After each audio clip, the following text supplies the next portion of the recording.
تم میں حضرت علی رضی اللہ تعالیٰ عنہ کا سا فقر درویشی نہیں ہے، تم حضرت عثمان رضی اللہ تعالیٰ عنہ کی طرح غنا اور یعنی مالداری جو ان کو اللہ تعالیٰ نے دی تھی اور بے نیازی کی دولت سے محروم ہو۔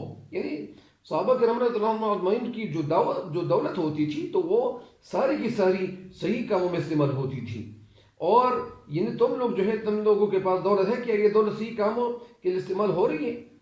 کیا تمہارے اندر وہ بے نیازی ہیں؟ وہ تو بے نیاز ہوتے تھے، تو دولت کو اسلامی کاموں میں لگا کر خرچ کر کے اس میں تو فخر کرتے تھے، خوش ہوتے تھے۔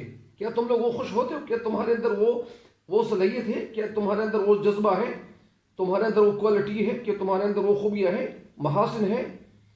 تو تمہیں اپنے بزرگوں اور آباء و اجداد سے کوئی روحانی، کون سی روحانی اور باطنی نسبت اور تعلق موجود ہے؟ یعنی اے مسلمانوں، یعنی تمہارے اندر اپنے بزرگوں کی، یعنی جو بزرگ تھے، جو پہلے لوگ تھے، جو صحابہ کرام رضی اللہ تعالیٰ عنہم اجمعین تھے، جو تابعین تھے، جو تبع تابعین تھے، انہوں نے جس طرح زندگی گزاری ہے، جنہوں نے زندگی گزار کر جو پریکٹیکل سیمپلز، پریکٹیکل جو نمونے وہ آپ کو چھوڑ چکے ہیں، جو زندگی تجھے دے چکے ہیں، کیا اس زندگی سے تیرا بھی کوئی تعلق ہے؟ تھوڑا سا رشتہ ہے، روحانی رشتہ ہے؟ تمہارے آباء و اجداد اور بزرگوں کی حالت تو یہ تھی کہ وہ دولت اسلام کی بدولت زمانے بھر میں عزت و شرف، یعنی وہ دولت اسلام کی بدولت، یعنی جو اسلام کی دولت ان کو مل چکی تھی، تو وہ سارے زمانے بھر میں دنیا بھر میں ان کو عزت اور شرف جو تھی وہ ان سے سرفراز ہوئے، یعنی ان کو کامیابی ملی۔ وہ دولت اسلام جو بڑی دولت ہے، اس دولت سے ان کو، اس دولت میں شامل ہونے سے ان کو کامیابی ملی۔ اور جب تم لوگ جو ہو قرآن کو چھوڑ چکے ہو، اور جب قرآن کو چھوڑ چکے ہو تو اس لیے ہر جگہ ذلیل ہو رہے ہو، اور ذلیل اس لیے ہو رہے ہو کہ جب تم لوگ قرآن پاک کو چھوڑ چکے ہو۔ قرآن پاک جو زندگی چاہتا ہے اس زندگی کے مطابق تم نہیں چل رہے ہو، تم نے تو اپنی من چاہے زندگی شروع کی ہوئی ہے۔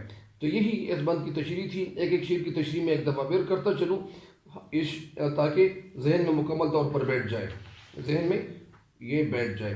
شعر: ہر کوئی مست ذوق تن آسانی ہے، تم مسلمان ہو یہ انداز مسلمانی ہے۔ شاعر شعر میں کہتے ہیں، اپنے مسلمانوں کو مخاطب ہو کر کہتے ہیں کہ مسلمانوں، تم میں سے ہر کوئی جو ہے وہ آرام طلبی کی، سستی کی اور سلگشنس کی جو شراب پی کر جو مدہوش ہے اور جو ہوش کھو گیا ہے، تم عمل سے سراسر ناشنا ہو گئے ہو، عملی کام نہیں کرتے ہو۔ کیا تم جیسے لوگوں کو ہی مسلمان کہا جاتا ہے؟ کیا تم لوگ مسلمان کہلوانے کے قابل ہو؟ کیا مسلمانوں کا کام ایسا ہی ہوتا ہے؟ کیا یہ طرز زندگی جو تم نے اپنائی ہوئی ہے، اختیار کی رکھی ہوئی ہے، کیا یہ مسلمانوں کا طرز زندگی ہو سکتا ہے؟ کیا مسلمان ایسا ہو سکتا ہے؟ کیا مسلمان تن آسان ہو سکتا ہے؟ کیا مسلمان پاؤں پہ پاؤں رکھ کر اپنے کل کے لیے فکر مند ہو سکتا ہے کہ وہ بس پاؤں پہ پاؤں رکھے اور وہ کہتے ہیں کہ بس جو قسمت میں لکھی ہوئی ہوگی، جو قسمت میں موجود ہوگا وہ ہو کر رہے گا؟ کیا اس کے علاوہ آپ کے اندر اللہ تعالیٰ نے کوئی صلاحیت نہیں رکھی ہوئی؟ کیا تیرے اندر کوئی صلاحیت نہیں ہے؟ کیا تم پاؤں پہ پاؤں رکھ کے بیٹھو گے، اپنے لیے کوئی کوشش نہیں کرو گے، اپنے دوسرے مسلمان بھائی کی کوئی فائدہ پہنچانے کی کوشش نہیں کرو گے، اپنے آنے والی نسل کو ان کو کوئی فائدہ نہیں پہنچاؤ گے؟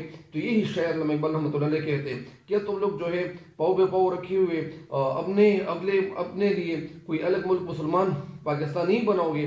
تو یہی علامہ اقبال رحمۃ اللہ علیہ کی جو شاعری ہوتی تھی تو مسلمانوں کو تن آسانی سے علامہ اقبال رحمۃ اللہ علیہ ڈرتے تھے تاکہ یہ مسلمان تن آسان نہ ہو، یہ سست نہ ہو، یہ کاہل ان کے اندر پیدا نہ ہو۔ تو یہی علامہ اقبال رحمۃ اللہ علیہ کا انداز تھا، اور یہی شاعری جب وہ کرتے تھے تو ظاہری بات ہے کہ یہ جو شاعری تھی ان کی تو وہ عملی لحاظ سے کام کرنے کے لیے مسلمانوں کو تیار کرتے تھے۔ اس شعر کی تشریح ہو گئی، حیدری فقر ہے نہ دولت عثمانی ہے، نہ نہ حضرت علی رضی اللہ عنہ جیسی درویشی تیرے اندر موجود ہے، نہ دولت عثمانی ہے، نہ تیرے اندر حضرت عثمان غنی رضی اللہ عنہ کی طرح دولت ہے، اور تم کو اسلاف سے کیا نسبت روحانی ہے؟ تم کس طرح کہتے ہو کہ میں اپنے بزرگوں کے طور طریقوں کے مطابق زندگی گزار رہا ہوں؟ تم تو الگ رستے پہ چل پڑے ہو، کیا یہ زندگی ایسی ہے؟ تو اس شعر میں شاعر علامہ اقبال رحمۃ اللہ کہتے ہیں کہ اے مسلمانوں، یہ اس عہد سے، اس زندگی سے یا اس عہد سے تعلق رکھنے والے مسلمان نہ تو تمہارے پاس حضرت علی رضی اللہ عنہ جیسی یعنی جو خلیفہ چارم تھے نہ ان جیسی تیرے اندر درویشی ہے، جیسا مسلک درویشی ہے ان کی طرح نہ درویشی ہے، اور نہ تمہارے پاس حضرت عثمان غنی رضی اللہ عنہ جو خلیفہ سوئم تھے، وہ تیسرے خلیفہ تھے، نہ ان جیسی دولت تیرے پاس موجود ہے، نہ سرمایہ موجود ہے۔ تم کو تو اپنے گزرے ہوئے بزرگوں کے ساتھ تم کو تو اپنے گزرے ہوئے بزرگوں کے ساتھ روح کا کوئی تعلق ہو سکتا ہے کہ کیا تیرے اندر ان کے ساتھ روحانی کوئی تعلق ہے یا کوئی رشتہ ہے؟ جو وہ کرتے تھے تم وہ کرتے ہو؟ کیا تم نے اپنی زندگی ان کی زندگی اپنے سامنے رکھی ہوئی ہے؟ کیا تم عملی لحاظ سے ان کی طرح زندگی گزار رہے ہو؟ مراد ہے تم نے ان کی شخصیتوں سے اور ان کے عمل و کردار سے کوئی فائدہ نہیں اٹھایا، کوئی فائدہ حاصل نہیں کیا۔ کیا تم میں ان جیسا کوئی وصف ہے، کوئی خوبی ہے، کوئی کوالٹی ہے؟ جب یہ بات ہے تو پھر تم اس میراث کے حقدار کیسے ہو سکتے ہو؟ یعنی جو پراپرٹی تجھے ملی ہے، جو ہمارے پیارے نبی صلی اللہ علیہ وسلم کی جو پراپرٹی تھی، جو زندگی تھی، وہ جو پریکٹیکل لائف ہمارے سامنے موجود ہے، تو کیا تم ان کے حقدار ہو؟ کیا تو اس میراث کے حقدار کیسے ہو سکتے ہو؟ کیسے ہو سکتے تھے؟ کہ تجھے وہ پراپرٹی کیسے مل سکتی تھی جب تم کوشش نہیں کرتے ہو؟ تو جو ان کی ملک تھا، یعنی جو آپ صلی اللہ علیہ وسلم جو زندگی لے آئے تھے، وہ زندگی ہم چھوڑ چکے ہیں، ہم کسی اور راستے پہ چل نکلے ہیں۔ تو یہی علامہ اقبال رحمۃ اللہ علیہ کا پیغام تھا، اور ظاہری بات ہے کہ مسلمانوں کو اپنا آئینہ دکھانے کی کوشش کرتے ہیں کہ مسلمانوں کو کرنا یہ چاہیے کہ مسلمان تب کامیاب ہو سکتے ہیں کہ جب اللہ تعالیٰ کے جو حکام کو مکمل طور پر احکام پہ مکمل طور پر عمل کر لے، اور ہمارے نبی صلی اللہ علیہ وسلم کی جو سنت طریقے تھے ان کے مطابق اپنی زندگی گزارنے کی کوشش شروع کر لے۔ تو یہی اس شعر کی تشریح ہے۔ اور یہ اگلے آخری شعر کی تشریح کرتا ہوں۔ وہ زمانے میں معزز تھے، معزز قابل عزت مسلمان ہو کر، وہ زمانے میں معزز تھے، وہ مسلمان جب ہوئے تو وہ ان کو عزت ملی۔ اسلام کسی نے حضرت حضرت عمر رضی اللہ عنہ سے دریافت کیا کہ اے عمر رضی اللہ تعالیٰ عنہ، تیری وجہ سے اسلام جو تھا وہ چمک گیا، دین چمک گیا۔ حضرت عمر رضی اللہ عنہ فرماتے ہیں کہ نہیں، میں دین کی وجہ سے میں چمک گیا، میں دین میں جب داخل ہوا، میں اسلام کے دائرے میں جب داخل ہوا، جب انٹر ہوا، تو میں دین کی وجہ سے، اسلام کی وجہ سے میں چمک گیا، ورنہ میں پہلے تو نہیں چمکنے والا تھا، میں تو پہلے کچھ نہیں تھا۔ تو جب میں دین کے اندر داخل ہوا تو میں چمک گیا۔ تو یہ وہ زمانے میں معزز تھے مسلمان ہو کر، اور تم خوار ہوئے تارک قرآن ہو کر، تارک قرآن کو چھوڑنا، ترک کرنا، قرآن ہو کر قرآن کی زندگی کو ترک کرنا، چھوڑ دینا، اپنے پس پش ڈالنا۔ اس شعر میں شاعر کہنا یہ چاہتے ہیں کہ اے مسلمان، شاعر مسلمانوں کو مخاطب ہو کر کہتے ہیں، یعنی گزشتہ دور کے جو مسلمان تھے ان کو جو زندگی ملی تھی وہ عزت والی زندگی گزارتے تھے، تو کہ ان میں جو خوبیاں موجود تھیں وہ مسلمانوں کی خوبیاں تھیں، وہ خوبیاں جو تھی ان کو جو اللہ تعالیٰ کی طرف سے مل گئی تھی وہ، اور تم اس لیے ذلیل ہو رہے ہو، تم ذلیل اس لیے ہو رہے ہو کہ تمہارے اندر وہ خوبیاں نہیں ہے۔ جب وہ خوبیاں نہ ہو تو ظاہری بات ہے کہ تم وہ زندگی کیسے گزار سکو گے؟ تمہیں کامیابی کیسی مل سکتی ہے؟ ایک انسان کو کامیابی تب مل سکتی ہے جس طرح ایک میکینک ہے، ایک جو گاڑی بناتا ہے، وہ جو گاڑی بناتا ہے، یا کوئی اور جو وہ گاڑی بناتے کوئی چیز ٹھیک کرتا ہے، جب وہ کام کر رہا ہو جس طرح ان کو کرنا چاہیے، یعنی جس طرح ان کے استاد ہوتا ہے، جب وہ استاد کے بتائے ہوئے طریقے پہ چل کے وہ گاڑی کو ٹھیک کریں گے تو ظاہری بات ہے کہ وہ گاڑی ٹھیک ہوگی۔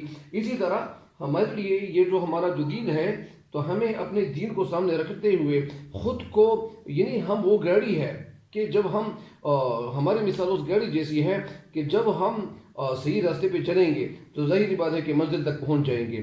ہم جو ہے ہماری مثال گاڑی جیسی ہے، اور جو اسلام ہے تو اسلام جو ہے ایک روشنی ہے، ایک راستہ ہے، اور یہی راستہ جو ہم اختیار کریں گے اس راستے پہ چل نکلیں گے، جب آگے صبر کی طرف اپنے صبر پہ روانہ ہو جائیں گے، اور ہمارا راستہ سامنے راستہ ہوگا، اور جو وہ راستہ ہمیں دکھائی دے گا وہ سیدھا راستہ ہوگا، تو ہمیں ضرور کامیابی ملے گی، ہم اپنی منزل تک پہنچ جائیں گے۔ تو اسی طرح اسلام جو ہے، اسلام کی مثال ہمارے سامنے ایک راستے جیسی ہے، اور وہ راستہ جو کامیابی کا راستہ ہے۔ اسی طرح ہماری مثال ایک گاڑی جیسی ہے کہ جب ہم گاڑی جب وہ روانہ کر دیں تو جب ہم اس اسلام پہ روانہ ہو جائیں تو ہمیں کامیابی ملے گی۔ تو جب ہم اس راستے سے ادھر ادھر چل نکلیں گے، اس ادھر ادھر راستے پہ چل پڑیں گے تو ظاہری بات ہے کہ ہم اپنی منزل تک نہیں پہنچ پائیں گے، کسی اور راستے پہ چل پڑ کے ہم اپنی منزل تک پہنچ نہیں سکیں گے۔ تو اسی وجہ سے شعر میں کہتے ہیں کہ ان کی جو زندگی تھی، ان کی جو خوبصورت زندگی تھی، تو وہ زندگی ایسی تھی کہ وہ زندگی تھی، وہ اصل زندگی تھی، خوبصورت زندگی تھی۔ اور ہمارے پیارے نبی صلی اللہ علیہ وسلم کے جو احادیث مبارک ہوتے تھے ان پہ مکمل طور پر عمل پیرا ہوتے تھے، اور مسلمان کے جو اندر کوالٹیز تھی، جو خوبیت تھی، وہ ہمارے اندر نہیں ہے۔ اس لیے ہم خوار ہو رہے، اس لیے ہم ذلیل ہو رہے، اس لیے ہماری عزت جو ہے پائمال ہو رہی ہے، اسی وجہ سے ہماری عزت مٹی سے مٹی میں وہ خاک میں وہ ملائی جا رہی ہے۔ تو اسی وجہ سے شاعر کہتے ہیں کہ تمہارے اندر وہ اوصاف، وہ خوبیاں نہیں رہی ہے کہ تم نے اللہ تعالیٰ کا جو آخری پیغام تھا، اور پیغام کیا تھا، آخری کتاب پر عمل کرنا چھوڑ دیا ہے۔ تم ذلیل اور خوار اس لیے ہو رہے ہو کہ تم نے اپنے قرآن پاک پہ وہ قرآن جو ہم تک ہمارے نبی صلی اللہ علیہ وسلم کے ذریعے سے توسط سے وہ پہنچا ہوا ہے، اسی وجہ سے ہم اس قرآن پاک کے مطابق جب زندگی گزاریں گے تو ہمیں کامیابی ملے گی، نہیں گزاریں گے تو کامیابی کہاں سے ملے گی؟ کامیابی تو نہیں مل سکتی پھر۔ تو اسی وجہ سے اس بند کی تشریح مکمل ہو گئی ہے۔ اس سارے بند میں شاعر نے بہت خوبصورت طریقے سے مسلمانوں کو اپنا آئینہ دکھانے کی کوشش کی ہے، اور آئینہ ایسے دکھایا ہے کہ مسلمان جب تم اس پہ عمل پیرا ہوں گے تو تمہیں ضرور کامیابی ملے گی۔ تم اپنے عمل پیرا نہیں ہوں گے، تم اپنی زندگی کو ہمارے پیغمبر نبی صلی اللہ علیہ وسلم کے سنت و طریقوں کے مطابق نہیں گزارو گے، اللہ تعالیٰ کے احکام کو سارے کے سارے بور کرنے کی کوشش نہیں کرو گے، تو تمہیں کامیابی نہیں مل سکتی۔ اسی وجہ سے علامہ اقبال رحمۃ اللہ علیہ جو تھے وہ تناسانی سے ڈرتے تھے۔ اسی وجہ سے ہمارے ایک پروفیسر صاحب تھے، وہ ہمیں کہا کرتے تھے، وہ ہمیں بتاتے تھے کہ جب علامہ اقبال رحمۃ اللہ علیہ کو یہ پتہ چلتا تھا کہ میں جس منزل پہ روانہ ہو گیا اور یہ منزل میرے لیے مشکل نہیں ہے، آسان ہے، تو اس منزل سے وہ واپس آ جاتے تھے۔ اسی وجہ سے شعر کی تشریح مکمل ہوگی اس بند کی۔ امید کرتا ہوں آپ اس سے زیادہ فائدہ اٹھاؤ گے۔ اللہ تعالیٰ آپ سب کا حامی و ناصر ہو۔ والسلام۔